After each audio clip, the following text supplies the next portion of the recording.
자, 여러분들, AFK, 우리 모듈 2의 세금 설계 부분을 함께 진행을 하도록 하겠습니다. 자, 우리 모듈 2 관련돼서는 여러분들 보험이라든지 아니면은, 투자, 이거와 더불어서 세금 설계가 각각 30문항씩 출제되는데요. 이 세금 설계 관련된 부분은, 오히려, 학습하기가 상당히 좀 까다롭죠. 암기해야 될 부분들이 상당히 많고, 그리고 뭐 투자라든지 보험처럼 이렇게 뭐 쉽게 말해서 말로 다 된 이론식의 이론형의 문제보다는 계산 문제가 많을 것이다라는 그런 선입견이 좀 강한 과목이 바로 세금 부분이고, 왠지 우리 실생활에 가장 밀접한 게 세금인데도 불구하고 거리감이 느껴지는 거죠. 자, 그러다 보니까 상당히 좀 어렵게들 느껴지는데, 이 세금이라는 것이 조세 정책적인 차원에서 규정들이 나오다 보니까 이 정책의 의미를 잘 해석을 하시다 보면은 단순하게 암기하는 게 아니고 이 흐름을 아는 그런 과목이에요. 그래서 세금 관련돼서는 여러분들 저랑 같이 천천히 아주 깊숙한 내용들은 우리 이제 시험 문제에 출제가 안 되고 오히려 세무사 영역이라든지 회계사 영역 쪽으로 빠지는 영역들도 있거든요. 근데 이제 재무설계사 관점에서 이 세금 설계를 어느 정도까지는 이해를 하고 있어야 된다라는 차원에서 학습을 하는 거니까 너무 어렵거나 두려워하지 말고 차근차근 진행을 해 보시기 바랍니다. 그리고 오히려 여러분들 이렇게 공부를 하시다 보면은 모듈 2에서 전략 과목이 다른 여타 과목이 아니고 세금 설계가 될 수도 있습니다. 자, 우리 여러분들 목차를 잠깐 보죠. 책의 목차를 보면 첫 번째 파트가 우리 제1장이 세금 설계 총론 파트고요. 이 총론에서는 여러분들 세금 설계의 의 그리고 세금의 이해 그리고 뭐 이런 부분들이 아주 그냥 간단하게 나오는데 상당히 좀 뭐 국세 기본법과 관련된 이론적인 내용들이 좀 다소 포진돼 있다. 이렇게 좀 보시면 되겠습니다. 자, 그리고 2장은 여러분들 개인소득과 관련된 부분에 대해서는 이제 소득세를 부과를 하죠. 그래서 소득과 관련된 부분이 쭉 나오게 되는 거고요. 다음 제3장은 여러분들 개인들이 이렇게 뭐 근로소득만 있는 것도 아니고 사업을 하시는 분들도 계실 수가 있으니까 이 사업과 관련된 세금, 만약에 사업을 개인 사업으로 하시게 되면은 개인 소득이 되는 거고 법인 사업으로 하시게 되면은 법인 소득이 되는 거죠. 그래서 개인 사업자와 그리고 법인 사업자와 관련된 세금들을 다루고 있는 게 제3장이고요. 그리고 4장은 여러분들 개인도 마찬가지고 법인도 마찬가지고 은행에 돈을 맡겨놓는다 아니면 뭐 투자를 한다라고 했을 경우에 금융소득이 발생하는데 이런 금융소득들에 대해서는 어떤 식으로 과세가 되는지를 좀 알아볼 거고요. 그리고 제5장은 여러분들 부동산 투자와 관련된 부분에 관련된 세금들, 그리고 제6장 우리가 노복지 관련돼서 연금이라든지 퇴직금 받는다 아니면은 뭐 보험금을 수령한다 기타 관련된 세금들을 제6장에서 다룰 건데 제6장은 여러분들 여타 과목에 해당되는 은퇴 설계라든지 보험 설계 파트에서 학습들이 되는 부분이에요. 그게 이제 중복된 게 바로 제6장 파트다 이렇게 보시면 되는데 우리 여타 과목에서 공부들을 하셨겠지만 우리 세금 설계에서 나오는 내용들을 추가적으로 보완을 하시면은 오히려 더 다른 과목 공부하시는데 도움이 되실 거라 생각이 듭니다. 자, 이렇게 총 6개 챕터로 구성되어 있다라고 보시면 되는데요. 자, 우리 개인과 관련된 세금이다 보니까 우리가 법인세법을 공부하는 것은 아니다라는 그런 생각을 먼저 가지시기 바랍니다. 자, 우리 9페이지 가죠. 제1장 우리 세금 설계 총론에서 첫 번째 세금 설계의 의라는 말이 나옵니다. 자, 우리 세금이라고 하는 것은 여러분들 우리가 빠져나갈 수가 없는 거죠. 무조건 좀 과세가 되는 거예요. 국가에서. 그죠? 공권력이 국가에서 이제 과세가 된다는 얘기죠. 내가 국가한테 해준 것도 없는데 과세를 하는 아주 일방적인 우리가 공과금 성격을 가지고 있는 게 세금이에요. 내가 뭐를 너한테 줬으니까 나는 너한테 세금을 내겠다. 이런 반대급부 성격을 가지고 있지를 않다라는 거예요. 대표적으로 여러분들 전기를 쓰면은 전기세를 내죠. 그리고 수도를 쓰면은 수도료를 내죠. 내가 썼으니까 거기에 상응하는 돈을 지불하는데 국가에 나는 국가한테 전혀 받은 게 없죠. 내가 혼자서 땀 흘려서 일한 거에 대해서 내 소득인데도 불구하고 일정 부분은 세금으로 징수한다라는 거죠. 그래서 세금은 일반적인 공과금 이런 것들하고 성격이 좀 다르다라는 거죠. 반대급부 없이 일방적으로 국가에서 달라고 한다라는 게 세금이다라는 거예요. 이해하셨죠? 자, 그러다 보니까 국가에서 함부로 모든 공권력을 이렇게 막대한 공권력을 행사하면 안 되겠죠. 그래서 세금을 부과할 때는 항상 법에 근거를 해야 된다라는 거죠. 법이 없으면은 우리 법이 없으면은 세금도 없는 겁니다. 그래서 조세는 항상 법률에 근거해서 과세를 해야 된다라는 거예요. 이게 바로 이제 조세 법률주의라는 겁니다. 자, 그래서 세금 설계의 개념과 관련된 부분 쭉 나와 있는데요. 우리 세금과 관련된 부분 기본적인 내용을 좀 다루게 되는 거고, 자, 그러다 보니까 우리 여러분들 재무설계의 일환에서 재무설계라고 하는 것은 여러분들 인생에 걸쳐서 소득과 소비가 패턴이 좀 다르잖아요. 그래서 소득은 벌 때만 버는 거지 못 벌 때는 못 벌게 되는 거죠. 그런데 전반적으로 살아가야 되니까 소비는 해야 되니까 이런 균형 있는 소비 패턴을 유지하기 위해서 일생에 걸쳐서 장기간에 재무 플랜을 짜자라는 게 재무설계인 거죠. 그래서 설계 관점에서 보면은 여러분들 내가 가용자금이 있다라고 하면은 거기는 분명히 국가에서 이렇게 세금을 물릴 거다라는 거예요. 그래서 세금과 관련된 부분은 어쩔 수 없이 빠져나가는 거다. 따라서 세후 현금 흐름을 우리는 예측을 해서 이 정도를 우리가 써야 된다. 소비 패턴을 알게 되는 거죠. 그래서 세후 현금 흐름을 예측하려면은 불가피하게 이 세금이라는 부분들을 알아야 되겠다라는 겁니다. 그래서 여타 재무 설계와 이 세금 설계는 차원이 좀 다르죠. 뭐 은퇴 설계, 투자 설계, 보험 설계 뭐 이런 것들을 할 때 세후 보험금은 얼마인데, 세후 수익금은 얼마인데 이런 식으로 세금 설계는 독자적인 영역이 아니고 다른 여타 재무 설계의 영역에서 밑에서 서포트해주는 부수적인 그런 업무를 수행한다라는 거예요. 세금 설계는. 왜 또 그러냐면은 이 세금이라는 것은 여러분들 독자적으로 우리가 절세 컨설팅이라든지 아니면은 세무 대리라든지 아니면 신고라든지 이런 업무들을 전문적으로 하는 사람들이 세무사가 있죠. 세무사 또는 전 변호사들도 할 수 있고요. 물론 전 회계사들도 하는 거죠. 이 독자적인 영역이 있단 말이죠. 얘네들이 하는 영역들을 이 재무설계사가 침범하면 안 되겠죠. 그렇죠? 그래서 이거 세무사법 제2조에 따르면은 여러분들 세무대리라고 하는 것은 세무상담 여러 가지 일들을 하는 거다. 누가 할 수 있느냐? 세무사, 회계사, 변호사만이 할 수 있다. 이렇게 돼 있어요. 그러니까 재무설계사가 여러분들 세금 컨설팅을 우리가 세무대리 하듯이 이렇게 하지는 못한다는 얘기예요. 그럼 우리가 할 수 있는 영역은 어디냐? 이렇게 세후 현금 흐름 예측하는데 세금을 활용하는 영역, 여기까지로 멈춰야 된다는 거예요. 그래서 세금 설계는 독자적으로 수행하기보다는 그렇죠? 이렇게 서포트해주는 다른 재무 설계에 서포트해주는 그런 영역에서 이해를 하는 게 바람직하다라는 게 우리 책에 쭉 나와 있습니다. 자, 다음 여러분들 교재와 관련돼서 페이지를 넘기죠. 우리 10페이지 가서 보니까 세금 설계의 책임 범위라고 해서 우리 첫 번째 줄 끝에 보니까 세무사, 변호사, 그죠? 그리고 맨 두 번째 줄 끝에 세무대리 업무 등록에 관한 공인회계사만이 수행할 수 있도록 법령으로 규정돼 있다. 이 세무사법, 자기네 영역들이 벌써 세팅이 돼 있다라는 거예요. 그러니까 우리는 함부로 침범을 하게 되면은 이거 세무사법 위반에 이해 충돌이 발생할 수가 있기 때문에 거기까지는 나가지 말자라는 거죠. 자, 이런 부분들을 우리는 좀 이해를 해주시면 되겠다라는 거예요. 그래서 교재를 한번 쭉 여러분들 다 읽어보시겠지만은 한 번 정도 읽어보면은 요 맥락으로 다 이해가 된다라는 거죠. 자, 다음 여러분들 우리 10페이지에 세금 설계 프로세스 좀 보면은 재무 설계 프로세스에서 여러분들 고객과의 관계 정립 그리고 목표 설정 및 정보 수집 단계부터 해서 맨 뒤에 우리 모니터링 하는 단계까지 6단계를 우리 FPSB에서 이렇게 규정을 하고 있잖아요. 이 단계에 맞춰가지고 세금 설계가 어떤 서포트 역할을 하는지 한번 보자는 얘기죠.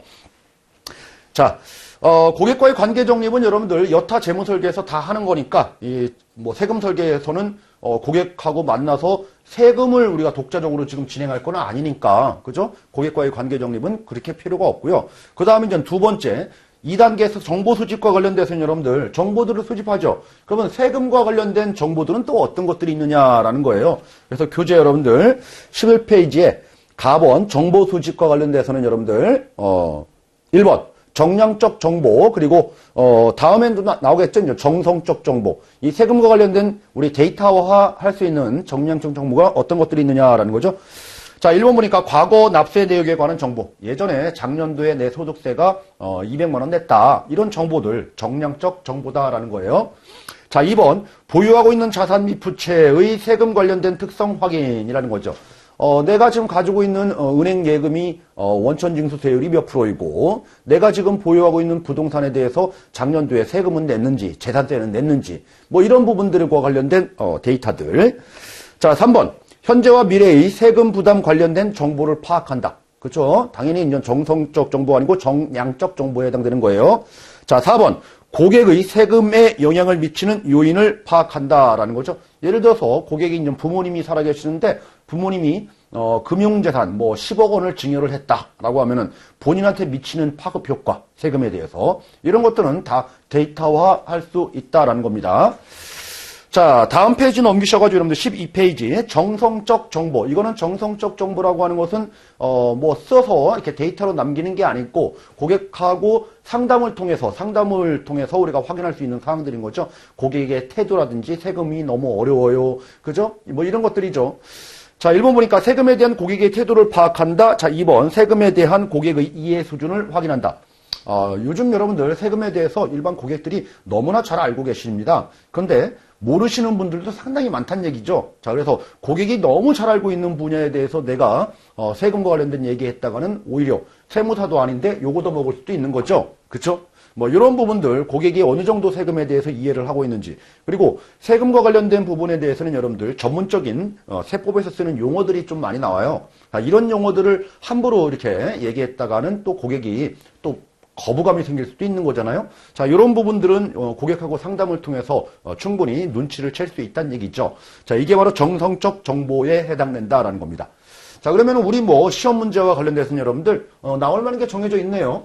우리 세금 설계 관련된 2단계 정보 수집에서 고객 관련된 세금에 대한 정량적 정보가 아닌 것은 뭐 이 정도가 시험 문제 나오겠죠. 그래서 태도라든지 뭐 이해 수준 뭐 이 정도가 바로 정성적 정보에 해당된다. 이렇게 보시면 되겠습니다. 자, 다음 우리 여러분들 세금 설계에서 요 세금 설계 프로세스는 여러분들 독자 프로세스가 아니다 보니까 뭐 순서를 암기한다 이런 거 아무 의미가 없다는 얘기예요. 뭐 재무설계 원론에서 공부했던 프로세스, 은퇴설계에서 공부했던 프로세스, 뭐 부동산 프로세스, 상속설계 프로세스, 보험 프로세스 이런 투자 프로세스, 여타 과목의 프로세스는 시험 문제 다 나올 수가 있어요. 근데 세금 설계 프로세스가 이 순서형 묻는 문제가 시험 문제 나온다. 이거는 말이 안 되죠. 자, 우리 4번 정보의 분석 및 평가 3단계죠. 이제 분석하고 평가하는 단계. 그리고 뭐 잠재적 기회와 제약 요인을 확인한다. 우리 항상 이제 3단계 분석할 때 스워트 분석이라는 걸 하죠. 그렇죠? 강점, 약점, 그리고 기회 요인, 그리고 위험 요인, 뭐 이런 것들을 이제 분석을 한다는 얘기죠. 세금과 관련돼서 지금 현황을 지금 봤을 경우에 금융자산이 너무 많아요. 그러면은 금융소득 종합과세가 될 수 있는 그런 위험 요인이 또 존재할 수도 있는 거고, 아니면은 지금 부동산이 하나도 없어요. 그러면 부동산과 관련된 부분들을 할 수도 있는 거고, 또는 저 비과세 상품이 많이 있는데도 불구하고 이런 상품을 가입을 안 하고 있어요. 그러면은 이런 게 이제 비과세 상품 가입할 수 있는 기회가 되는 거고, 여러 가지 우리가 그 지금 처해 있는 강점과 약점이 있고 위험 요인과 기회 요인들을 우리 지금 현재 정보를 가지고 분석해서 파악할 수 있다라는 거죠. 너무 어려운 얘기가 아니죠. 자, 다음 여러분들 우측 가셔가지고 4번 세금 설계 제안서를 작성한다라고 되어 있습니다. 자, 4단계에 해당되죠. 세금 관련된 좀 전에 말씀드렸듯이 이런 스워트 분석을 통해 가지고 제안을 하는 거죠. 제안을 할 때는 여러분들 그 제안서가 단일한 제안서가 나올 수도 있겠지만은 복수의 제안서도 나올 수가 있겠고, 아니면 지금 고객님이 너무나 잘하고 계시기 때문에 이 추가적인 안을 꾸리지 못할 경우도 존재할 수 있는 거죠. 여러 가지 이제 제안과 관련된 세금 설계 전략을 개발하고 세금 설계 전략의 장단점, 1안, 2안, 3안에 좋은 점, 안 좋은 점, 이랬을 경우에 문제점, 뭐 이런 것들을 기획을 해서 고객한테 이제 설명을 드리는 거죠. 프레젠테이션을 한다는 얘기입니다. 자, 그리고 4번 세금 설계 전략의 실행과 우선순위를 결정한다라고 되어 있죠. 5단계에 해당되네요. 실행을 하고. 자, 뭐, 이제 6단계는 여러분들 모니터링 하는 단계죠. 세법이 개정된다든지, 뭐, 제도가 바뀌고, 뭐, 이랬을 경우에, 독자적인 세금과 관련된 모니터링을 할 수도 있겠지만은, 여타 재무설계의 서포트 역할을 하는 거기 때문에, 다른 재무설계에 우리 금융 포트폴리오가 바뀌었다라고 하면은, 세금이 어떻게 영향이 되는지를 추가적으로 보완해주는 그런 역할을 모니터링해서 하면 되겠다라는 겁니다. 그래서 뭐, 어려운 건 아니죠. 자, 그래서 우리 1절 부분은 그냥 간단하게 봤네요. 이렇게 어려운 내용은 시험 문제 나올 만한 것은 거의 없었다. 이렇게 보시면 되는입니다. 좀 여러분들 눈여겨보셔야 될 부분들은 뭐냐면은 세무사법 제2조에 세무사라든지 회계사, 변호사의 그런 세무대리 영역에 침범될 수 있는 위법 소지가 분명히 있다. 그래서 세금 관련된 부분들은 우리가 다른 재무설계에 도움을 주는 세후 현금 흐름 파악을 위한 그런 서포트 역할이 되게 중요하다라는 부분을 중심으로 여러분들 기억을 해두시면 되겠죠.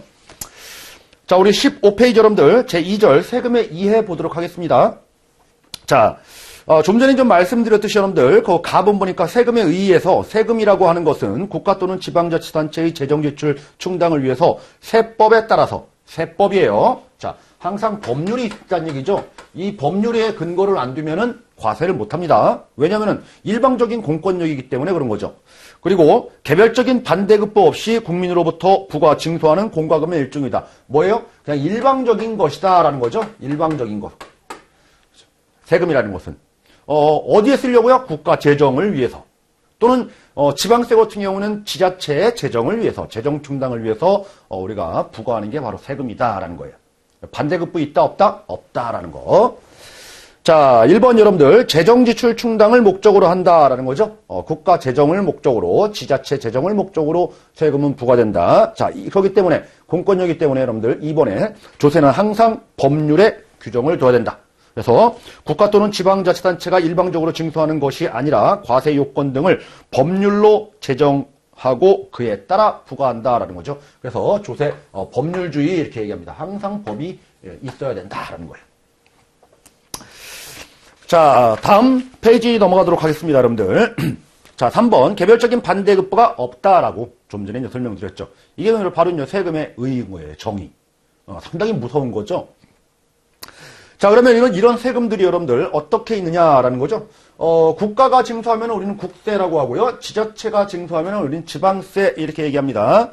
자, 그래서 국세는 여러분들 국가의 재정지출 충당을 하기 위해서 국가가 부과 징수하는 조세를 말하며 지방세는 지방자치단체의 재정지출 충당을 위해서 지방자치단체가 부과 징수하는 조세를 말한다라고 돼 있고 국세에는 국가 내에서 일어나는 국세도 있지만 여러분들 자 국제 간의 무역 거래에서 관한 관세와 관세 이외의 내국세로 분류한다 뭐 이런 말이 나와 있죠.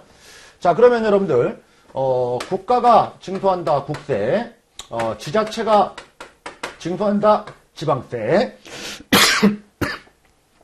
자 국세의 종류로는 지금 관세라는 게 있다고 했어요. 그리고 각종 내국세가 있는데 개인들이 벌어들이는 여러분들 소득세가 바로 국세에 해당되는 거고 법인이 벌어들이는 세금에 대해서 과세하는 우리는 법인세가 국세에 해당된다라는 거예요. 자 다음으로 여러분들 사업을 하다 보면 우리는 사업자 등록을 하죠. 사업자 등록을 해가지고 거래가 일어나요. 이 거래와 관련된 세금이 있죠. 개인이건 법인이건 거래를 하기 때문에 부가가치세라는 게 또 따라요. 부가가치세. 가끔씩 보면 여러분들 부가세 부가세 이렇게 얘기하는데 이 부가세라는 명칭은 지금부터 사용하지 마시기 바랍니다. 부가세가 따로 있어요. 부가가치세예요. Value Added Tax 이렇게 해가지고 부가가치세라고 합니다. 자 이거 이외에도 여러분들 개인이 부모님으로부터 받게 되는 상속이라든지 증여와 관련된 세금이 있죠. 상속세, 증여세, 상속, 증여세. 자 이렇게 세금과 관련된 국세들은 여러 가지가 있어요. 그리고 재산과 관련된 세금 중에서는 여러분들 종합부동산세라는 게 있어요. 종합부동산세. 여러 가지가 있는데 뭐 요 정도만 써드리겠습니다. 우리 뭐 더 많은 세목들을 다 공부를 하는 건 아니니까 이런 국세들을 여러분들 다 총괄하는 기본적인 규정을 담고 있는 게 바로 이제 국세기본법이라는 것들도 있고요. 국세기본법. 자 그리고 지방세와 관련돼서는 여러분들 우리가 알고 있어야 될 부분들이 뭐냐면은 지방세 같은 경우는 뭐 자동차세도 있고요. 특히 이제 재산세와 관련된 부분들, 재산세, 그리고 이제 취득세라는 부분들, 취득세. 자, 이런 것들, 기타 등 여러 가지가 있어요. 뭐, 요 정도만 보시죠. 많은 것을 보실 건 아니고요. 자, 그런데 이 국세 같은 경우는 여러분들 각각의 법률이 따로따로 있어요. 소득세법, 법인세법, 부가가치세법, 상속증여세법, 그렇죠? 종합부동산세법, 이렇게 법이 따로따로 있어요. 따로따로. 자, 그거에 비해서 지방세 같은 경우는 재산세법, 취득세법이 있는 게 아니고 그냥 지방세법 내에 재산세, 취득세, 등록면허세, 자동차세 이런 세목들이 다 한 법전에 따로 있어요. 이렇게 다 묶여 있다는 얘기죠. 이런 게 조금 차이가 있는 거지 뭐 그런 것까지 여러분들 공부하실 건 아니죠. 자, 그리고 이게 독자적인 세금들인 거예요. 이것들이 독자적인 세금들. 자, 이렇게 국세하고 지방세를 먼저 나눠보고요. 자, 다음으로 여러분들 2번을 보기 전에 저 밑에 가서 4번을 먼저 볼게요.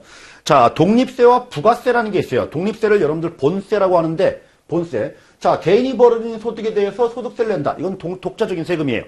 자, 법인세 독자적인 세금입니다. 자, 부가가치세 이건 독자적인 세금이에요. 다 마찬가지고 재산, 취득 다 독자적인 세금인데 이런 본세의 독립적인 세금에 플러스 알파 기생하는 세금이 있어요.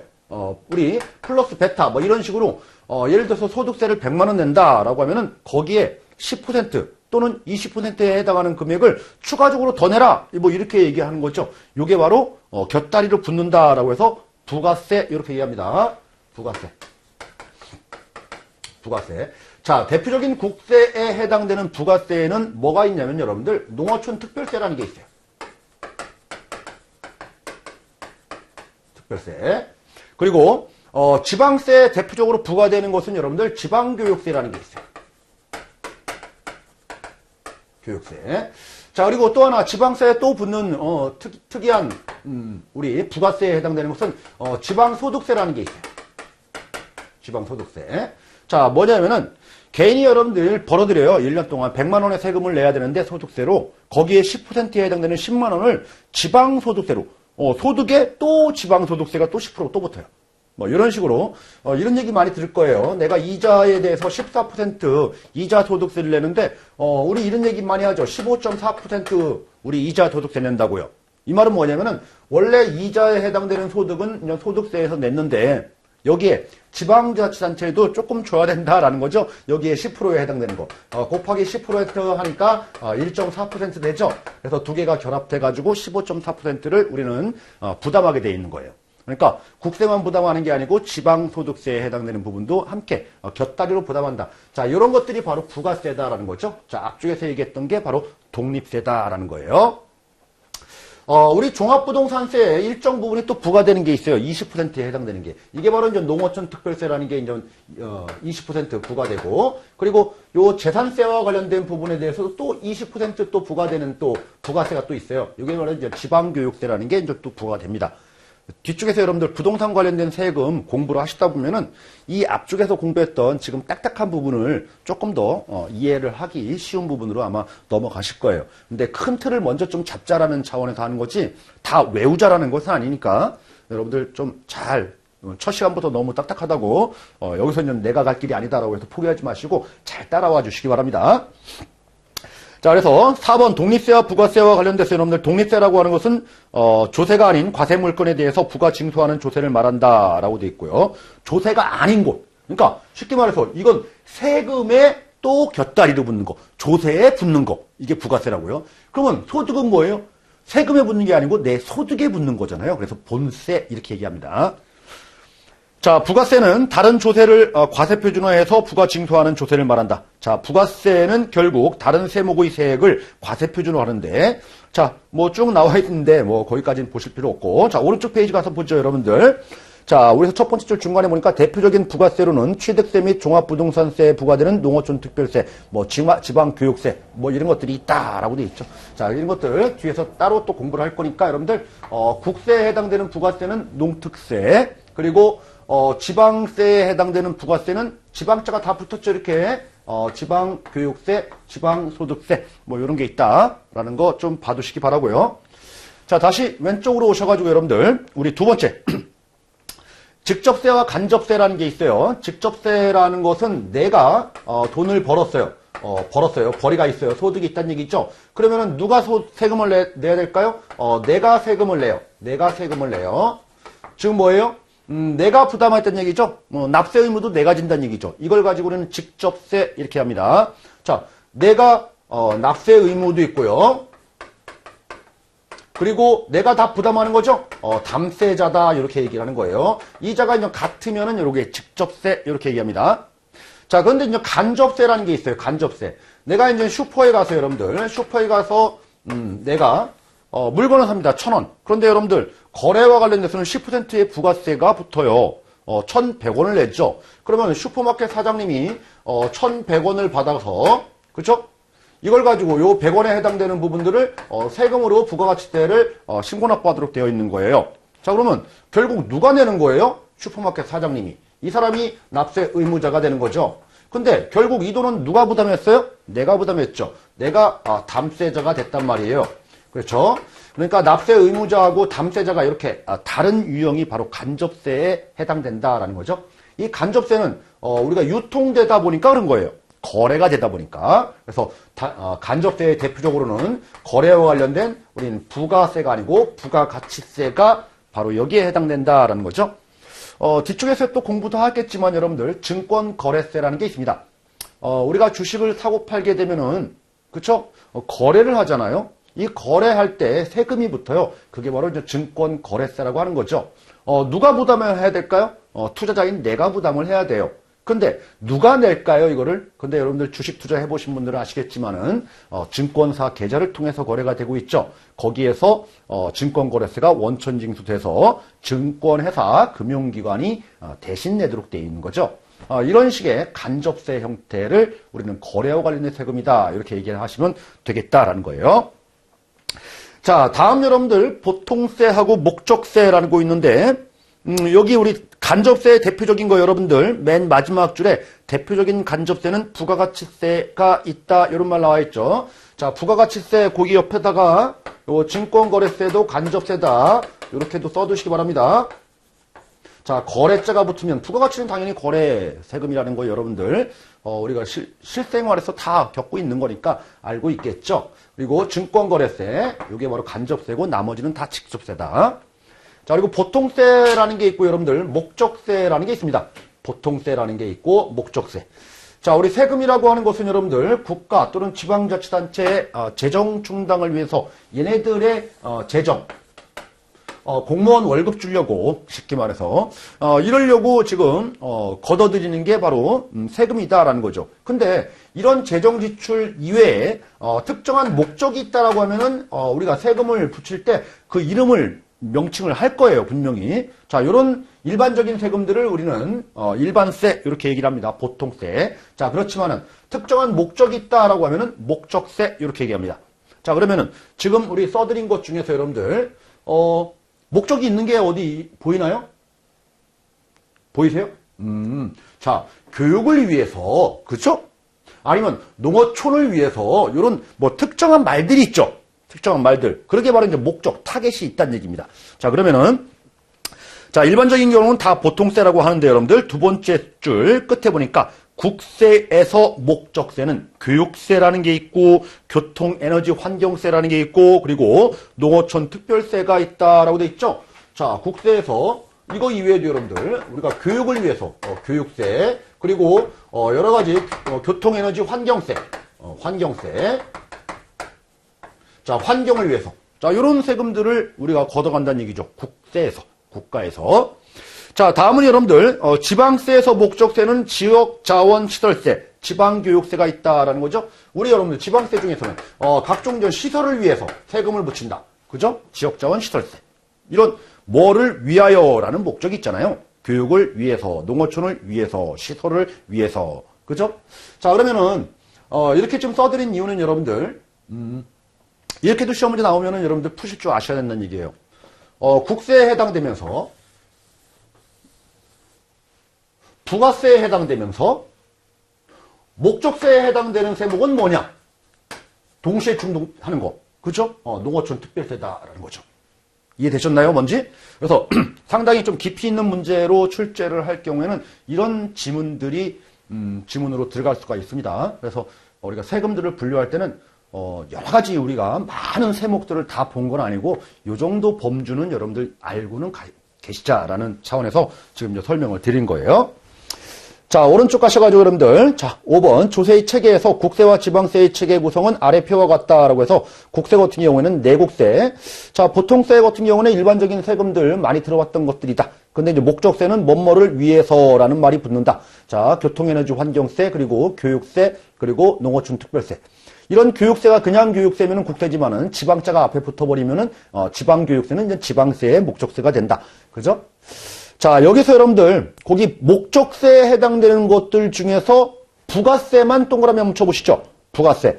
자, 국세에는 농어촌 특별세가 곁다리로 붙는 플러스 알파로 붙는 부가세에 해당되는 거고, 자, 밑에는 여러분들 지방교육세가 플러스 알파로 붙는 부가세에 해당되는 거죠. 부가세와 관련된 부분들 이렇게 같이 연결하고 목적세까지 같이 연결하면은 교집합이 나오죠. 그래서 이런 것들이 과거에 시험 문제 우리가 세목 구분하는 거에서 출제를 몇 번 보였던 문제니까 한번 참조로 보시자라는 겁니다. 자, 다음 여러분들 우리 17페이지 계속 보겠습니다. 자, 세법의 법원이라는 말이 나옵니다. 법원. 자, 우리는 세금은 여러분들 조세 법률주의에 따라서 그 법률에 근거해서만 과세를 하도록 되어 있는 거죠. 이 법률의 근거가 어디에 있느냐라는 거죠. 그게 바로 법원입니다. 법의 존재 형식이라고 합니다. 법의 존재 형식, 그 원천, 모든 사람들을 다 구속하는, 그죠? 일방적으로 구속력이 존재하는 그런 우리 규정들을 우리 법원이라고 하는 거죠. 저기 뭐 대법원, 고등법원, 지방법원 이런 법원을 얘기하는 게 아니고요, 여러분들. 우리 장소의 개념이 법원이 아니고 실체적인 구속과 관련된 규정들이 바로 법원이다라는 거예요. 그래서 첫 번째 줄을 보니까 세법의 법원이란 세법의 존재 형식을 말한다. 법전이 뭐냐라는 거죠. 자, 그런 것들 중에서 우리 여러분들 최고 상급법이 바로 이제 헌법이라는 게 있죠. 헌법 밑에 각종 이제 법률들이 나오는 거고, 법률 밑에 여러분들 시행령이라는 게 나오는 거고, 시행령 밑에 이제 시행 규칙이라는 게 나오는 거죠. 이게 바로 이제 법 체계잖아요. 그렇죠? 그거예요. 자, 그래서 헌법이라는 것은 뭐 무시하고 세법전이라 있다.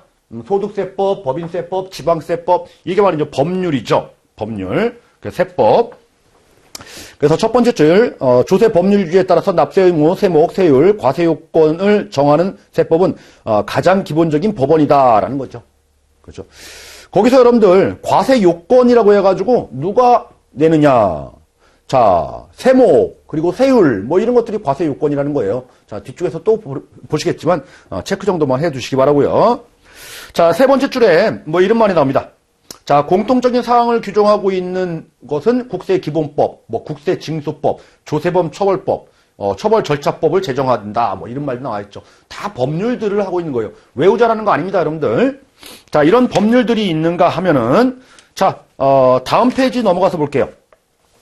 자, 3번. 시행령과 시행규칙이 있다라는 거죠. 시행령. 이 법률 밑에는 대통령령, 그렇죠? 뭐 이런 게 있죠. 그리고 시행규칙, 시행령과 총리, 주무장관 규칙들이 있다라는 거죠. 이게 바로 세법의 법원이다라는 거예요. 자, 그거에 비해서 여러분들 밑으로 와서 4번 보니까 조례라는 게 있어요. 조례. 이거는 여러분들 지방자치단체 의회가 제정하는 게 조례죠. 조례. 이건 저 국세와 관련된 부분이라고 하면은 지자체와 관련돼서는 여러분들 조례라는 게 있죠. 그렇죠? 조례 밑에 뭐가 있을까요? 조례 부분들을 위임한 게 여러분들 맨 밑에 5번에 규칙이라는 거예요. 규칙. 자, 이런 것들, 뭐 시행 규칙, 지자체는 그냥 규칙, 뭐 이런 것들. 그래서 조례와 규칙, 이것도 바로 세법의 법원이다, 법률이다라는 거예요. 법전. 자, 그리고 맨으로 올라가셔서 여러분들 2번 조약과 국제법규라는 게 있죠. 조약이라는 것은 여러분들 우리나라 내국세만 다른 게 아니고 외국과의 관계도 있잖아요. 외국하고 관계. 자, 관계에서 대외적인 관계들을 규약하고 있는 게 바로 조약인 거죠. 조약. 그래서 조약과 우리가 국제적인 법규들이 바로 세법전이 된다라는 거예요. 그리고 맨 밑에 여러분들 고시라는 게 있어요. 고시. 국가에서 여러분들 특정 어떤 가격을 고시합니다. 또는 공고합니다. 이거는 구속을 한다는 얘기죠. 그래서 예를 들어서 여러분들 개별 공시지가를 고시했다. 공동주택 아파트 값을 고시했다. 뭐 이런 고시라는 말을 하거든요. 자, 이런 것들은 모든 전 국민을 다 구속하는 우리가 법원이 될 수 있다는 얘기입니다. 이해하셨죠? 그래서 우리 세법의 법원들이 뭐 이런 체계들을 가지고 있다라는 거예요. 그래서 큰 타이틀 위주로만 좀 보시고요. 자, 앞쪽으로 가셔가지고 17페이지 여러분들, 자, 중간에 와서 세법의 법원에서 거기 첫 번째 줄 끝에 보겠습니다. 자, 그리고 세법의 법원은 아니지만 법률 규정은 아니다라는 거죠. 대표적으로 뭐래요? 판례, 훈령, 통칙, 예규. 얘네들은 세법의 법원이다, 법원이 아니다? 아니다. 그렇죠? 판례, 예규, 통칙, 훈령, 뭐 이런 부분들은 세법의 법원이 아니다. 그렇지만 여러분들, 법원은 아니지만은 구속력은 있어요. 구속력은. 뭐 이런 얘기 많이 듣죠. 우리 대법원 판례에 의하면 뭐 이런 얘기 많이 합니다. 그죠? 판례라는 얘기는 뭐예요?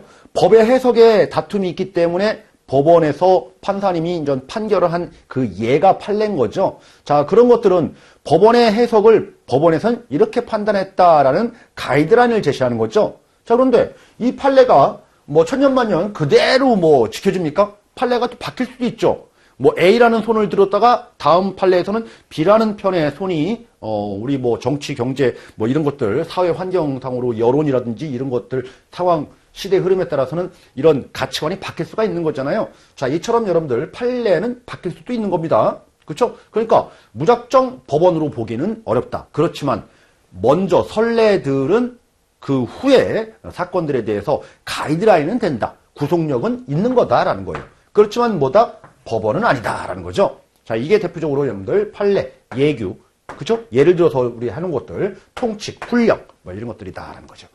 자, 그러면 시험 문제 관련돼서 여러분들 정리를 해 두셔야 될 부분들은 그거네요. 세법의 법원이 아닌 거. 판례, 훈령, 통칙, 예규. 그죠? 판례, 예규, 통칙, 훈령. 판례만 빼다 보니까 여러분들 동그라미가 이렇게 다 들어가죠. 동그라미들이. 그죠? 다른 것들에 대해서는 뭐 그렇게 동그라미들이 별로 없죠. 뭐, 그죠? 조약에서 뭐 이런 거 있지만은 어쨌든 간에. 자, 그래서 법원이 아닌 것들 중심으로 여러분들 다 이게 뭐다라는 것들을 암기할 필요는 없어요. 우리 시험에서는 뒤쪽에서 공부할 게 너무 많이 있습니다. 중요한 것들은. 자, 여기까지 여러분들 첫 번째 시간에 가장 큰 세금 설계 차원에서의 우리가 세금의 위치를 좀 파악을 했고요. 그 다음에 이 세금이라는 것의 의의를 좀 파악을 했죠. 그죠? 그리고 세금들은 어떤 것들이 있는지, 지방세, 뭐 국세 해서 목적세, 뭐 보통세, 그리고 직접세, 간접세, 뭐 이런 부분들에 대해서 좀 부가세, 독립세, 뭐 이런 것에 대해서 구분하는 그 가이드라인 정도는 우리는 알고 있어야 되겠다라고 했고요. 이런 조세 법률주의에 따라서 그 법원이 될 수 있는 그런 규정들로 인정하는 것과 인정하지 않는 판례, 훈령, 예규, 통칙들 차이점들에 대해서 우리가 알아봤습니다. 자, 우리 첫 시간 너무 이론적이고 딱딱한 부분을 했어요. 잠깐 쉬었다가 여러분들 다음 시간부터는 조금 더 이제 순화되기 시작합니다. 그래서 다음 시간에 19페이지 세법의 기본 원리와 적용 원칙은 다음 시간에 알아보도록 하겠습니다.